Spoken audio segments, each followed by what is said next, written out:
the only show to properly convey real childhood issues and topics of adolescence, as well as Hey Arnold did, was Datelines To Catch a Predator. There it is. I said it. For those of you coming from my Invader Zim video, you'll be disappointed to hear that this was truly my favorite show growing up, and if you ask me why, I couldn't quite put my finger on the answer. The show's artwork, while unique, if attached to any other program with a different setting, characters, or tone, I probably would have lost interest. The same can be said with the use of jazz music. You like jazz? Peppered throughout the episodes, which may have completely taken me out of my element. But with Hey Arnold, it did the exact opposite.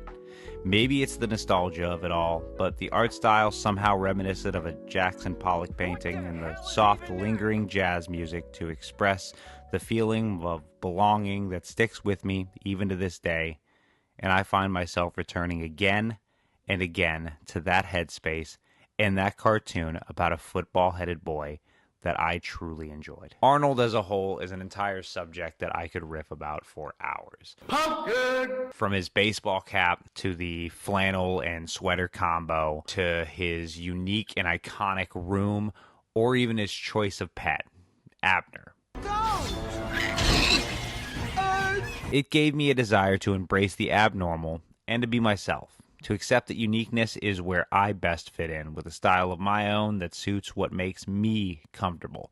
And it helped me feel that regardless of who I am, I'm always going to be happy with that. I remember that the show inspired my love for the idea of living in a city, densely populated, always alive and breathing, and deeply inspired by places like Portland, Seattle, or even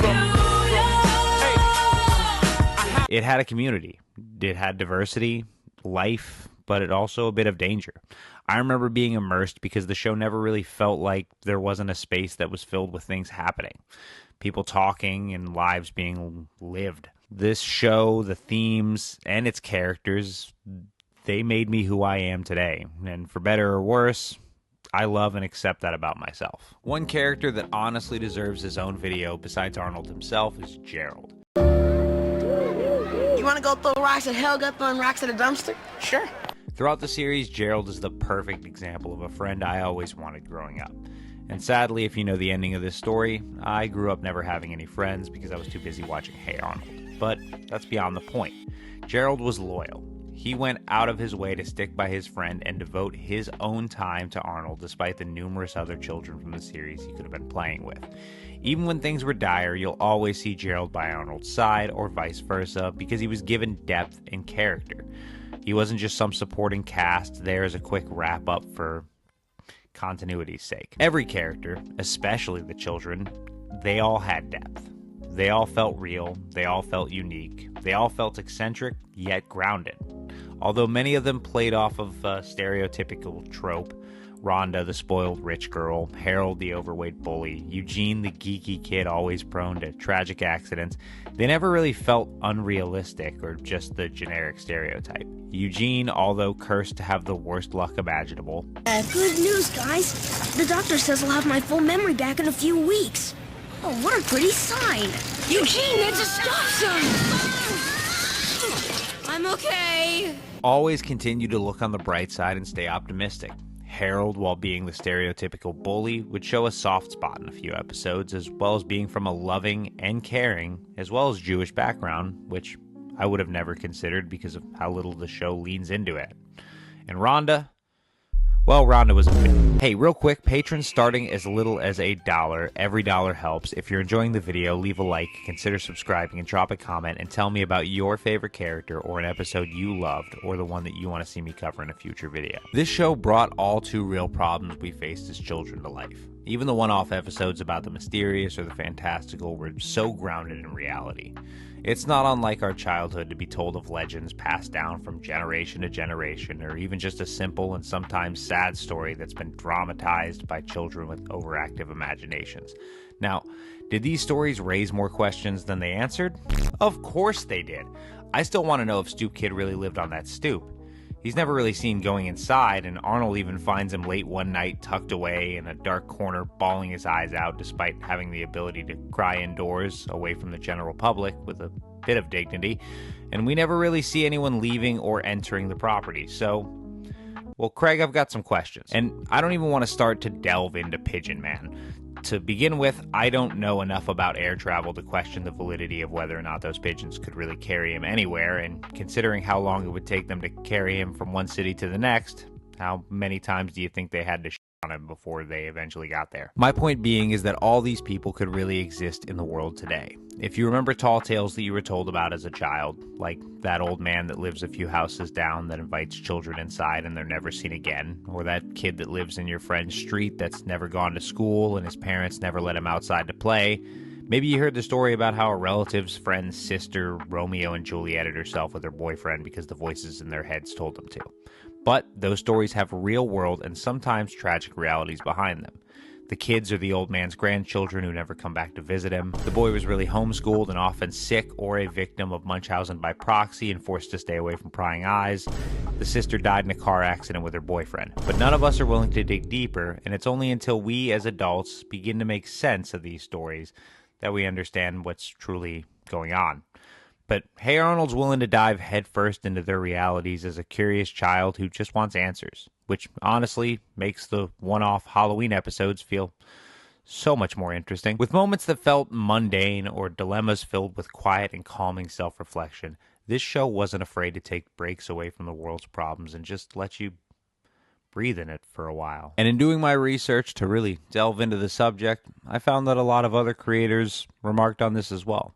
The series creator Craig Bartlett seemed to be intrinsically inspired by the shows like Charlie Brown as a perfect example of kids being kids and feeling powerless or coming to terms with feeling misunderstood or being looked down on, like our thoughts, desires, opinions just didn't matter. And Hey Arnold exemplifies those traits perfectly. But more than that, it did what few other shows at the time would. Just like life, it knew that every problem, every hardship, it didn't always have a clear outcome and wasn't always wrapped up with a bow. Sometimes the show would present a problem for Arnold and his friends to tackle, and by the end, the outcome would remain unresolved, either due to some unforeseen event or the problem being out of our hands. The moral being the reason that some problems are too big, even for us, and that just because we can't fix it doesn't mean that we can't benefit or learn from it. That walking away or admitting defeat is the better outcome if you can live and grow to fight another day. A big part of Hey Arnold's dynamic was a sense of community, or even sometimes a lack thereof. I remember in most cartoons at the time, the supporting cast was pretty two-dimensional, but with the inclusion of so many friends and neighbors who could be seen either chatting or bickering or outright threatening each other, it actually felt like a community.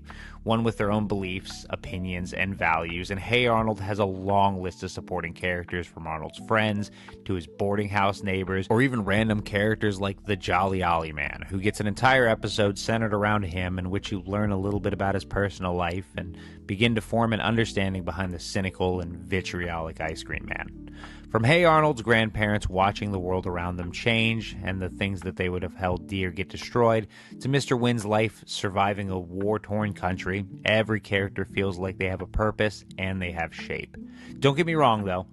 It's not all terrible in the world of Hey Arnold. Every lesson had something even stronger to take away from it. The messaging was harsh sometimes, but the reward felt earned, and I could walk away feeling like I actually learned something. But for every episode that played into the lives of growing up as a child, that's lives were ruled by adults and obstacles that they were told they're too young to understand, we were given an episode that changed, at least for me, the emotional depth that any one cartoon could bring me.